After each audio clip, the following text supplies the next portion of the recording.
Magandang araw mga kababayan, kamusta po kayo? Ito naman po si Ka Eric at kasama niyo naman ako sa isa na namang episode ng ating video analysis at video talakayan. Sana po ay nasa mabuting kalagayan kayo habang kayo po ay nakikipagkaisa kay Ka Eric sa ating pong talakayan para sa mga pagpapaliwanag hinggil sa mga mahahalagang issue na kinakaharap ng ating bayan. At bago sa lahat, naabot na pala natin ang 87,000 subscribers para sa ating YouTube channel. Yehey! Maraming salamat po sa inyong kabutihang loob sa pagsuporta, sa pag-promote, pag-share ng ating mga videos at ng ating channel na Ka Eric Celis YouTube channel. And sa atin namang pong Facebook account na personal, umabot na rin po sa 138,000 ang ating followers. Malaking bagay po ang inyong pagtangkilik sa ating mga videos, pag-share at pag-promote nito sapagkat lumalawak din po ang ating mga viewers at lumalakas din ang hatak natin sa ating mga kababayan upang mas lalo nilang tangkilikin ang ating channel. At yan po ay utang na loob ko sa inyo at ng aking pamilya. At nais ko pong ipaabot sa inyo na ang gustong magpa-member sa subscription membership, you can do so sa pamamagitan ng pag-click ng membership application nyo, and then you will have a full access sa mga videos ni Ka Eric. I think ang minimum membership payment per month is 300 pesos per month. May share na rin po dyan si Google, may share na rin po si Ka Eric at mas mabilis ang ating mga videos at hindi na po kayo gaano pa masyadong madrag out dito po sa mga ating mga advertisements. Sa nais naman pong tumulong sa ating pagkakaroon ng People's Advocacy sa Bangon Sambayanan, mayroon po tayong GCash line na ginagamit din po natin. Ito po ay ang numero na 0916-308-7710. 0916-308-7710. Ruhilda Celis Kailangging po ang ating line of support through GCash at the same time line of coordination. Maraming salamat po. Sa puntong ito, magbibigay po tayo ng update hinggil dito sa pagpapahayag ni Itbulaga Senator Tito Sotto.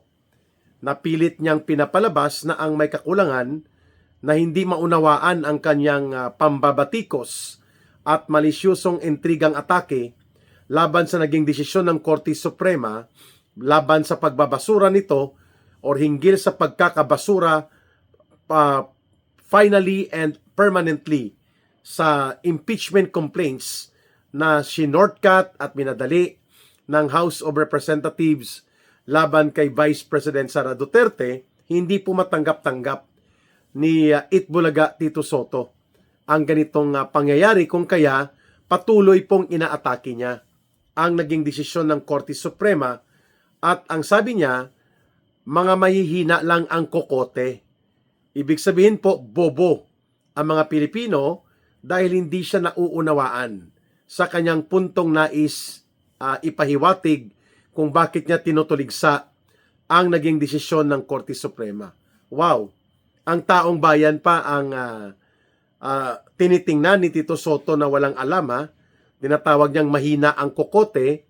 In short, bobo, tanga ang mga Pilipino dahil hindi nauunawaan ng mga mamamayang Pilipino daw ang kanyang saloobin kung bakit niya pinupuna ang Korte Suprema sa naturang desisyon hinggil po sa pagkakabasura finally sa naging petisyon for appeal o motion for appeal na idinulog ng House of Representatives para ma-reconsider sana at mapabaliktad ang naunang desisyon ng Korte Suprema kung saan po ay nagbabasura ng binaluktot at minadali na impeachment complaints laban kay Vice President Sara Duterte.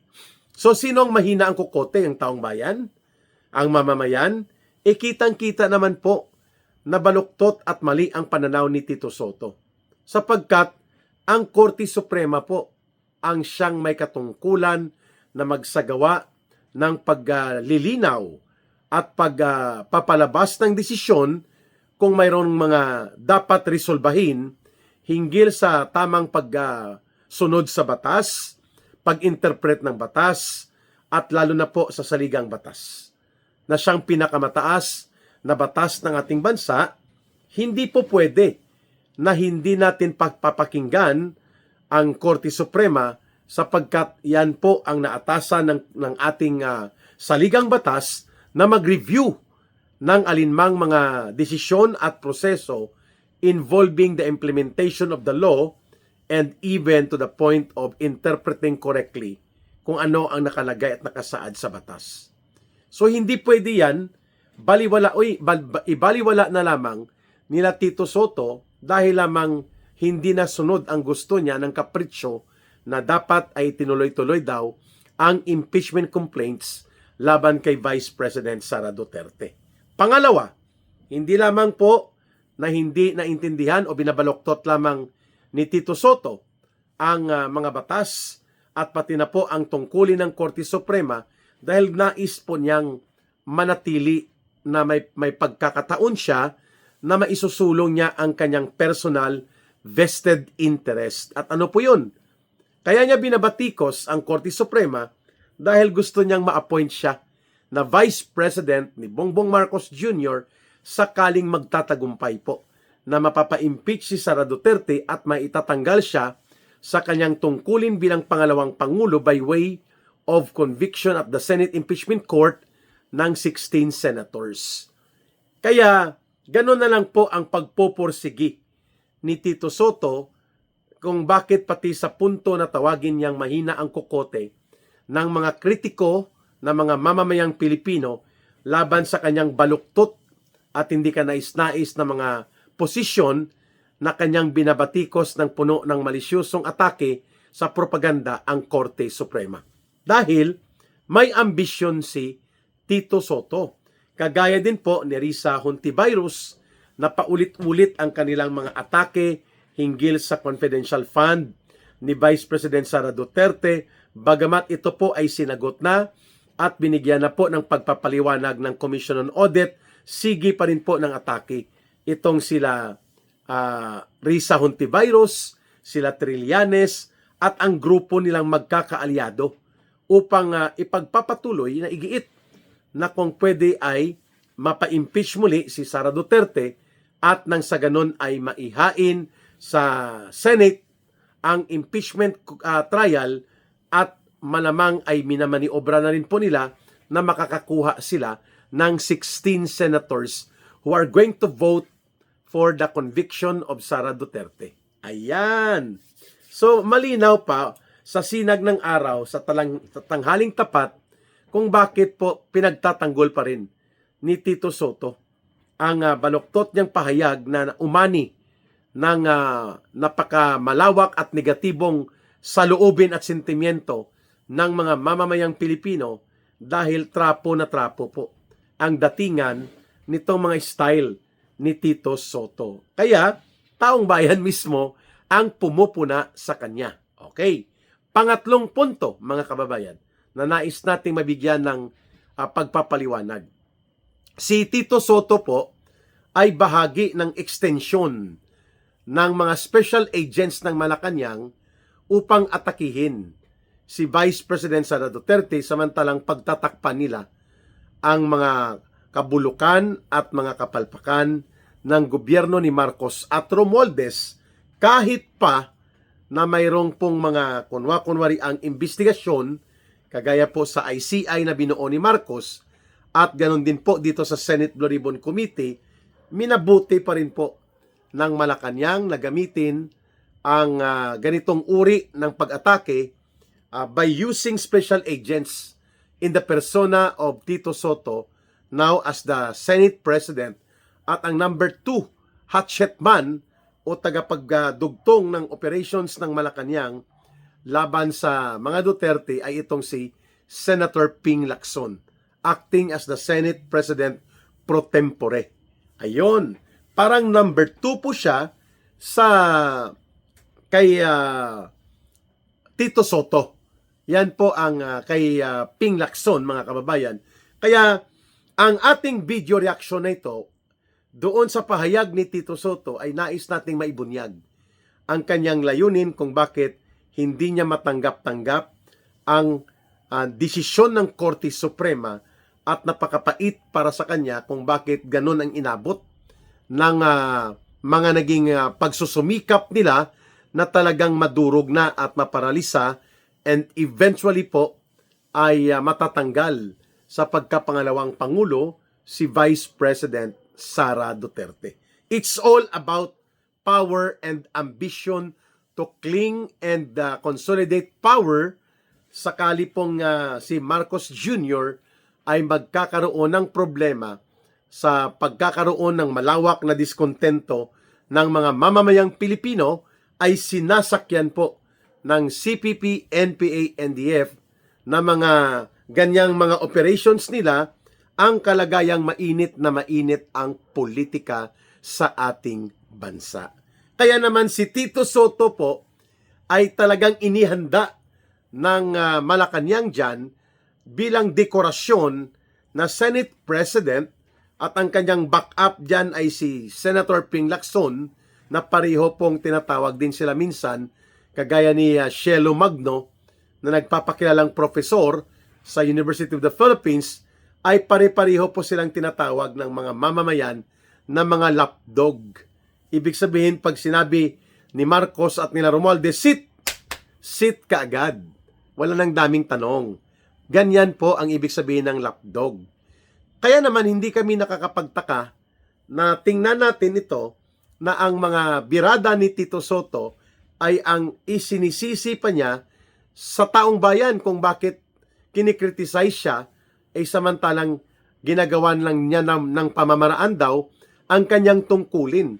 Paano naging pamamaraan sa tungkulin niya ang panloloko at pambabaloktot sa proseso ng batas at puro lang walang katuturan na direksyon upang mapigilan ang paniningil ng mamamayan kay Marcos Jr. at kay Romualdez. Nililito at nililigaw nila ni Ping Lacson ang totoong magiging direksyon sana ng Senate Blue Ribbon Committee investigation. Kaya there's no point na maniniwala pa ang taong bayan na hindi lang daw naiintindihan ng mamamayan kung bakit panay ang atake niya sa Korte Suprema.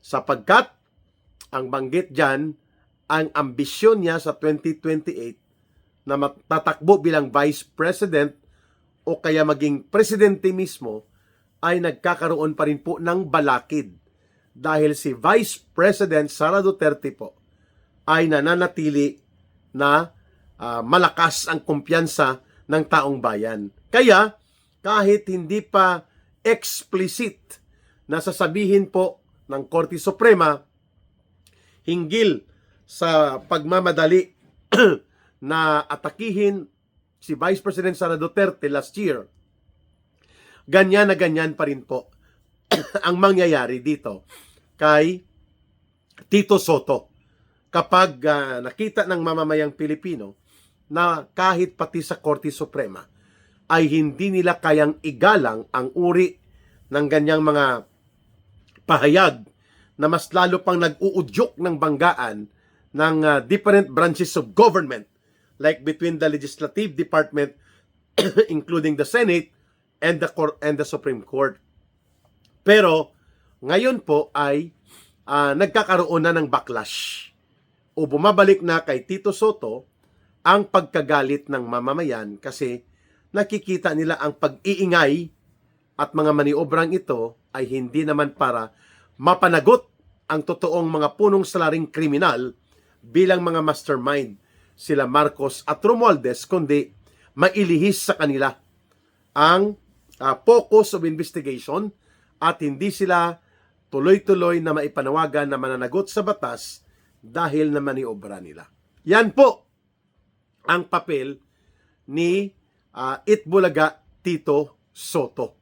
Kaya naman wag mong ipasa sa taong bayan kung nakikita nila kung gaano kabulok ang iyong style.